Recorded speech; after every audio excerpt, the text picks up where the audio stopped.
नमस्कार दोस्तों, नई दिशा विजन में आपका स्वागत है। शिक्षा मित्रों के लिए 65% अंक व कट ऑफ बहुत अधिक, इस पर सुप्रीम कोर्ट ने अपनी टिप्पणी की। और जो सबसे बड़ी जो न्यूज़ थी कल जो निकल करके आई थी, ये दैनिक जागरण के हवाले से मैं आपको बता रहा हूँ, और जबकि अभी कोर्ट में सुनवाई चल रही है तो इसका शाम तक एनालिसिस करके बताऊँगा। पूरी जो सही रिपोर्ट होगी आज शाम को आएगी। लेकिन इस बीच में जो है मीडिया से खबर आई कि कोर्ट में भर्ती में बीएड को शामिल किए जाने के विरोध में बीटीसी अभ्यर्थियों की दलील से सुप्रीम कोर्ट सहमत नहीं दिखाई पड़ा। कोर्ट ने कहा कि वह बीएड अभ्यर्थियों को भर्ती में शामिल किए जाने के मुद्दे पर विचार नहीं करेगा। यानी सुप्रीम कोर्ट ने यह भी कहा कि जो यहाँ पर हाई कोर्ट में याचिका दाखिल की गई थी, 2 याचिकाएं खारिज हो गई थी, और जबकि तीसरी याचिका का इंतजार करना चाहिए था फैसले का, जो कि नहीं किया गया। तो इस बारे में जो है सुप्रीम कोर्ट ने यह कहा बीएड भर्ती मामले में कि इस बारे में एनसीटी ने पूर्व में ही अधिसूचना जारी कर दी है। अब इस पर बहस का कोई मतलब नहीं है। यदि आपको कुछ करना है तो आप इसमें एनसीटी के आदेश को चुनौती दीजिए। तो यानी यहाँ पर सुप्रीम कोर्ट इस बात को कह रहा है कि अगर यहाँ पर डीएलएड पक्ष को कोई इतराज है तो ऐसी स्थिति में एनसीटी की अधिसूचना 2018 को चुनौती दी जा सकती है उनके द्वारा, उस पर बहस हो सकती है। लेकिन अब इस मुद्दे पर कोई बहस नहीं की जा सकती, जबकि एनसीटी ने आदेश जारी कर दिया था। हो सकता है, अगर यह बात संभावित है, जो कि मीडिया से कंफर्म निकल करके आई है, कोई फेक न्यूज़ नहीं है, और दैनिक जागरण के माध्यम से राष्ट्रीय दैनिक जागरण की वेबसाइट पर जाकर के आप चेक कर सकते हैं, वहाँ पर आपको मिलेगी सूचना ये। लेकिन यहाँ पर जो है 69,000 शिक्षक भर्ती में जो है कोर्ट ने स्पष्ट किया कि इस समय अगर हाई कोर्ट में केस लंबित था तो ऐसी स्थिति में उसका इंतजार करना चाहिए था, और अगर कुछ करना हो तो आप जो इस समय पर जो एनसीटी का अधिसूचना है 2018 की, उसको चुनौती दीजिए, उस पर बहस हो सकती है।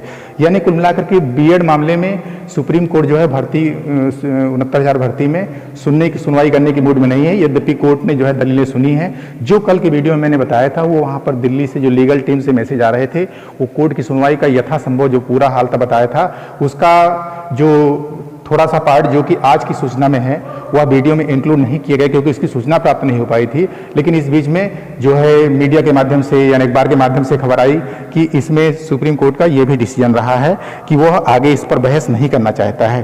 तो यहाँ पर बीएड योग्यता पर अब इसमें कोई मतलब नहीं है। एनसीटी ने बीएड को शामिल करने के लिए अधिसूचना जारी कर दी है। विकल्प है तो आप इसमें एनसीटी की अधिसूचना को चुनौती दे सकते हैं। एनसीटी की अधिसूचना के आधार पर सरकार के द्वारा नियमों में बदलाव देरी से करने की बात की गई। यानी इसमें यह भी कहा गया कि सरकार ने नियमों में जो बदलाव किया वो देरी से किया है। इस बारे में ये सब काम पहले से कर देना चाहिए था। तो आइए वीडियो को शुरू करते हैं और जानते हैं कि दैनिक जागरण के माध्यम से क्या खबर आई हुई है, और सारा एनालिसिस आपको शाम की वीडियो में बताऊंगा। तो आइए शुरू करते हैं वीडियो।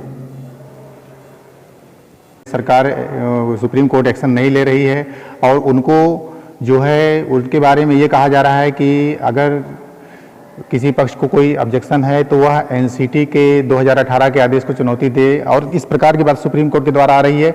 तो यहाँ पर जो है एक व्हाट्सएप पर खबर वायरल हुई थी एक दैनिक जागरण की, तो उसमें बताया गया था कि बीएड के पक्ष में जो है निर्णय है। सरकार सुप्रीम कोर्ट ये कह रहा है कि इस पर जो है बहस नहीं की जा सकती है, और सुप्रीम कोर्ट जो है डीएलएड की इस दलील पर कि 1 से 5 में शिक्षक भर्ती में बीएड को शामिल किया जाएगा, उस पर कोर्ट यानी सुप्रीम कोर्ट सहमत नहीं दिखाई पड़ रहा है। ये खबर अभी इसमें बहुत तेजी से सुबह वायरल हो रही है। यद्यपि डीएलएड लीगल टीम ने इस प्रकार का कोई मैसेज नहीं भेजा था, और संपूर्ण सुनवाई का अंश जो है कल मैंने आपको वीडियो में बताया था। लेकिन आज जो खबर सुबह आई है, जबकि 10:30 बजे के बाद से सुप्रीम कोर्ट में सुनवाई है, और वहाँ पर जो है चैनल कनेक्ट है, और सारी सूचना आपको शाम तक बताई जाएगी एनालिसिस करके। तो खैर सूचना तो मिलेगी ही, लेकिन इस बीच में इस खबर का एनालिसिस करना जरूरी हो गया। बहुत सारे लोगों के ईमेल और फोन आ चुके चैनल को कि इस बारे में कुछ बताइए, क्या ये न्यूज़ सही है। तो उसके बारे में मैं आपको बताना चाहूँगा कि सुप्रीम कोर्ट सहमत नहीं दिखा। ये न्यूज़ दैनिक जागरण के हवाले से आई है, और जब मैंने इसका एनालिसिस किया है तो ये न्यूज़ एकदम सही है कि सुप्रीम कोर्ट सहमत नहीं दिखा। तो आइए देखते हैं कि इस न्यूज़ में क्या दावा किया गया है। यहाँ पर जैसा कि उत्तर प्रदेश में 69,000 सहायक शिक्षकों की भर्ती मामले में शिक्षा मित्रों की याचिका पर सुनवाई के दौरान सुप्रीम कोर्ट ने बुधवार को कहा कि परीक्षा में योग्यता मानदंड 65% अंकों का कटाव बहुत अधिक है। इससे शिक्षा मित्र को 25 अंकों का वेटेज का लाभ नहीं मिल पाएगा। कोर्ट भर्ती में बीएड को शामिल किए जाने के विरोध में बीटीसी अभ्यर्थियों की दलील से कोर्ट सहमत नहीं दिखा। कोर्ट ने कहा कि वह बीएड अभ्यर्थियों को भर्ती में शामिल किए जाने के मुद्दे पर विचार नहीं करेगा। बीएड के मुद्दे पर सही समय पर चुनौती क्यों नहीं दी गई। यानी इस खबर में यह बताया जा रहा है दैनिक जागरण के हवाले से कि बीएड के मुद्दे पर जो है कोई विचार कोर्ट नहीं करेगा, क्योंकि इसको समय पर चुनौती क्यों नहीं दी गई और मामले पर बहस गुरुवार को भी जारी रहेगी। यानी आज जो है इसकी बहस चल रही है और आपको निश्चित रूप से शाम तक सारी एनालिसिस मिलेगी। हो सकता है कोई बदलाव इस खबर का जो है दिखाई पड़े, या हो सकता है ये खबर फाइनल मानी जाए। तो यहाँ पर जबकि लीगल टीम ने वहाँ से जो है ऐसा कोई मैसेज नहीं भेजा था, तो ये खबर जो है इसको एडिशनल के रूप में स्वीकार करें।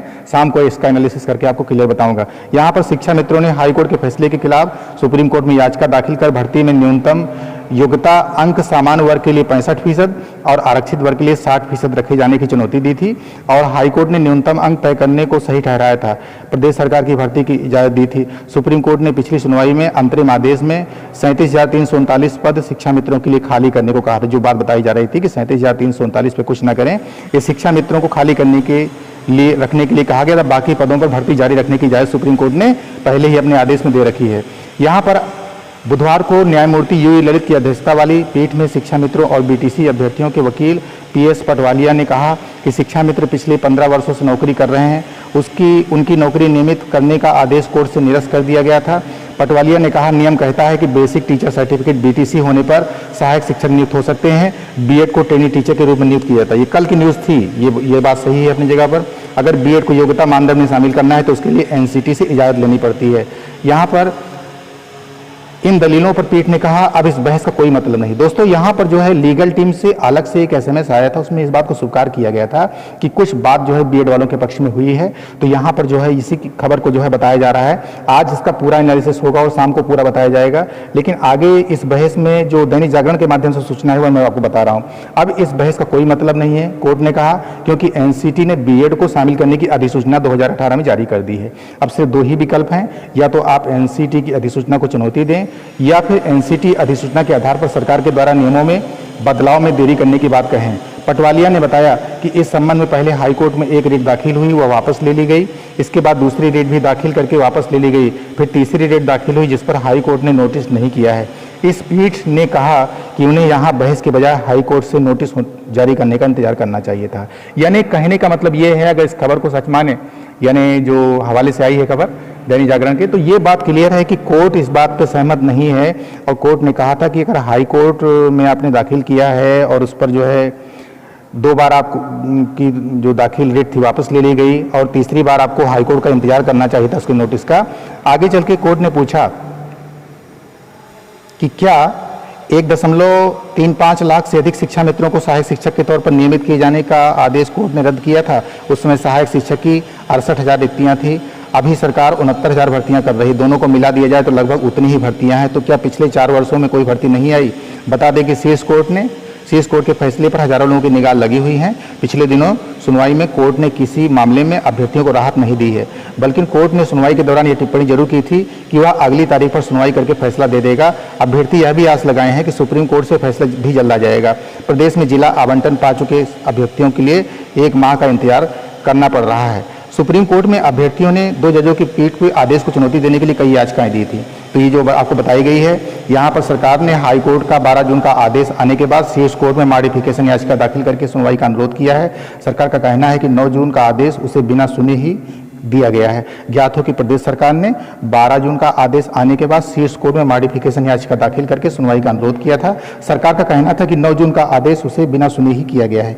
इसकी सुनवाई के लिए जो है 14 तारीख रखी गई है। तो दोस्तों यहाँ पर जो आप देख पा रहे हैं कि ये जो व्हाट्सएप पर वायरल मैसेज था और ये दैनिक जागरण का यहाँ पर जो है बताया गया था कि कोर्ट में भर्ती में बीएड को शामिल किए जाने के विरोध में बीटीसी अभ्यर्थियों की दलील से कोर्ट सहमत नहीं हुआ। बीएड वालों को परीक्षा में शामिल करने की दलीलें सुनने से इनकार कर दिया और बीएड योग्यता पर अब कोई मतलब नहीं है। एनसीटी ने बीएड को शामिल करने की अधिसूचना जारी कर दी है। तो अब 2 ही विकल्प बचते हैं, आप एनसीटी की अधिसूचना को चुनौती दें या एनसीटी की अधिसूचना के आधार पर सरकार के द्वारा नियमों में बदलाव करने की बात करें। तो ये सारी बात सुप्रीम कोर्ट की टिप्पणी पर आई है। इसका पूरा एनालिसिस जो है मैंने इसमें बता दिया है वीडियो में कि ये लीगल टीम ने स्वीकार किया था कि ये ऐसा कुछ हुआ है, लेकिन चूंकि कोर्ट का मामला है, जो मैसेज वहां से आता है उस मैसेज को सही तरीके से लिया जाता है और उसी तरह से बताया जाता है। तो जो भी बात होगी शाम की वीडियो का इंतजार कीजिएगा, मैं आपको सही बात एकदम पूरा क्लियर बताऊंगा, क्योंकि अभी बहस जारी है और इसका हम लोगों को इंतजार करना चाहिए। तो दोस्तों इसमें लीगल टीम कनेक्ट हो गई है और सूचनाओं का जो है आगमन चालू हो गया है, लेकिन सारी सूचना आपको शाम तक दे पाऊंगा क्योंकि शाम तक ही सारी रिपोर्ट कलेक्ट करके आप लोगों को दी जा सकेगी और इससे आपको जानकारी मिल सकेगी कि जो दैनिक जागरण के हवाले से खबर आई है, इस खबर में सुप्रीम कोर्ट ने और क्या एक्सेप्ट किया, क्योंकि अभी भी कई बातें जो है चूंकि बहस चल रही है और सभी पक्षों में सीनियर एडवोकेटों को सुना जा रहा है। तो मिलते हैं आपसे अगली वीडियो में पूरी सूचना और विश्लेषण। नमस्कार।